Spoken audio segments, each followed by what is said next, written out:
Creative idea, authentic recipe তৈরি করব। আলু বোনা করব, দেখতে দেখা যাবে ডিমের মতো। আসসালামু আলাইকুম, SN রোজি কুকিং চ্যানেলে সবাইকে স্বাগতম। অবিশ্বাস্য হচ্ছে তাই না? অবিশ্বাস্য হলেও সত্য। আমি এখানে 5টা আলু নিয়েছি, নতুন আলু। মাঝখান থেকে অর্ধেক করে এখন মশলা মাখানো হচ্ছে। মশলা দিচ্ছি হলুদ পাউডার, মরিচ পাউডার, স্বাদ মতো লবণ।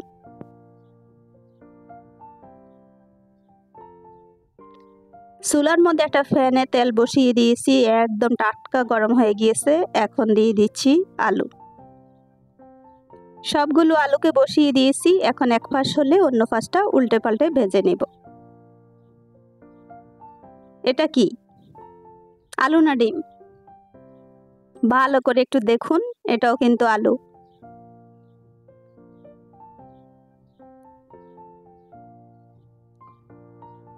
ওই যে বললাম, ক্রিয়েটিভ আইডিয়া। আজকে কিন্তু ডিম বোনা করব না, আলু বোনা করব।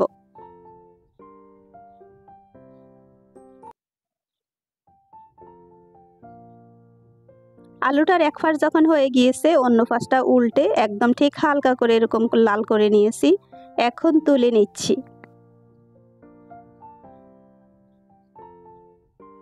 এটা কি কমেন্ট করে জানাবেন।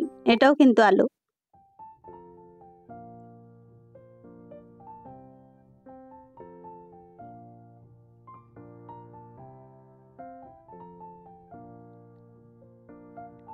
বাজারে এখন নতুন আলু এসে পড়েছে। আমরা যে কোনো রেসিপি তৈরি করতে খুব সহজ হবে। যদিও আলুর দাম এবছরে অনেক বেশি, তারপরেও কিন্তু খেতে তো হবেই, তাই না? বাচ্চা থেকে বড় পর্যন্ত সবাই কিন্তু এই রেসিপিটা খুবই পছন্দ করে। সত্যি কথা বলতে, আমাদের জীবন শুরু হয় আলু ভর্তা, ডিম ভাজি দিয়ে। আমরা যখন স্কুল কলেজ পার করি, ইউনিভার্সিটিতে প্রথমে যাওয়া হয়, প্রথমে হলো আলুর ভর্তা আর ডাল, ডিম ভাজি। এটাই ছিল সহজ খাবার। এই সহজ খাবার দিয়ে জীবন যখন শুরু, তো এটা কেন আমাদের ফেমাস হবে না? অবশ্যই এটা একটা ফেমাস রেসিপি। আজকে আমি আলু বোনা করব।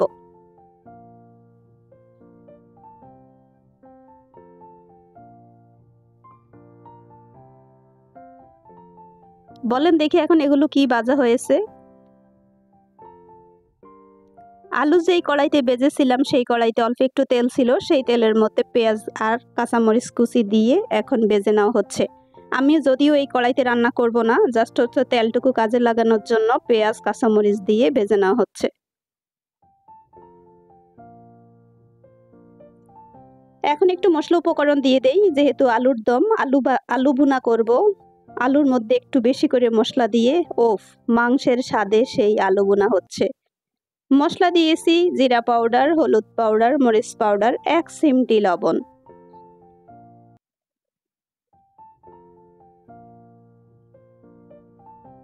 বাজারে এখন হরেক রকম জিনিস পাওয়া যায়। এই যে পেঁয়াজগুলো দেখতে পাচ্ছেন, এই পেঁয়াজগুলো বেশি ভাজা যায় না, তাহলে তিতো হয়ে যায়। তাই অল্প করে ভেজেই আমি সঙ্গে দিচ্ছি 1 কাপ পানি।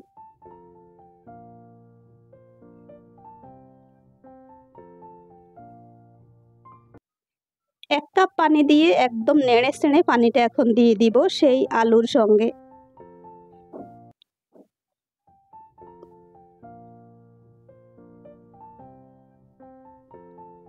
বলেন দেখি এটা কি সেদ্ধ হচ্ছে? আলুটা ভেজে নেওয়ার পরে সবগুলো মশলার সঙ্গে এখন ভালো করে কষিয়ে নিচ্ছি।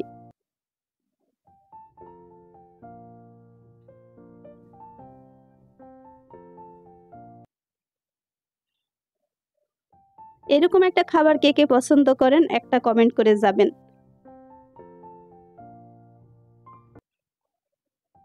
ওই যে বললাম, ছোট থেকে বড় পর্যন্ত কিন্তু সবাই এই খাবারটা পছন্দ করে। এই রেসিপিটা সবার অনেক বেশি ফেমাস রেসিপি বলতেই পারি। খুব সহজ হয় রান্না করতে, খেতেও কিন্তু অনেক দুর্দান্ত স্বাদের হয়।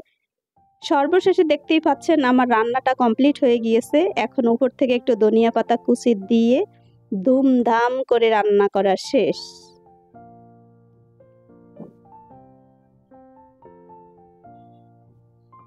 ওফ, যেই সুন্দর একটা গ্রান বেরিয়েছে, তাতেই মনে হচ্ছে কয়েক প্লেট ভাত খেতে পারবো। চলেন একটু সার্ভিং ডিশে তুলে দেখাচ্ছি এই আলু ভুনাটাকে কার কার ডিম ভুনা মনে হচ্ছে।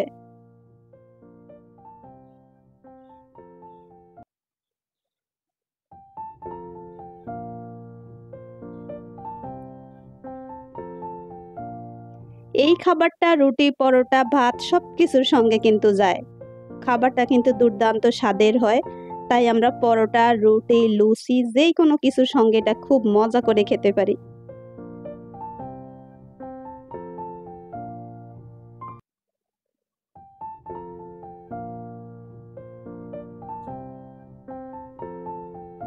অবশেষে দেখতেই পাচ্ছেন খুব মজাদার একটা রেসিপি তৈরি হয়ে গিয়েছে। এই মজাদার রেসিপিটা কার কার পছন্দ হয়েছে, ভিডিওর প্রথম থেকে শেষ পর্যন্ত যদি কোনো একটা অংশ আপনার ভালো লেগে থাকে, ছোট্ট একটা লাইক দিবেন, পাশে থাকবেন, শেয়ার করবেন বেশি বেশি করে।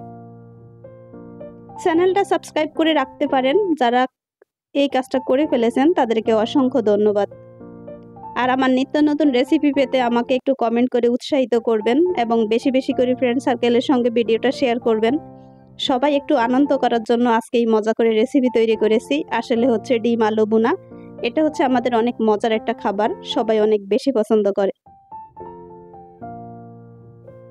আশা করছি ভিডিওর ভুল ভ্রান্তি আপনারা সবাই ক্ষমা সুন্দর দৃষ্টিতে দেখবেন। আজকে আমি অনেক মজা করলাম আপনাদের সঙ্গে। ডিম আর আলু ভুনা এই মজাদার রেসিপিটা সবার অনেক বেশি পছন্দ হয় বলে আমি এটা নিয়ে আজকে অনেক মজা করলাম। আর আমি রান্না করে ফেলেছি মজা করে সেই রেসিপিটা। নতুন আর একটা রেসিপি পাওয়া পর্যন্ত সবাই অনেক বেশি ভালো থাকেন। আল্লাহ হাফিজ। আসসালামু আলাইকুম।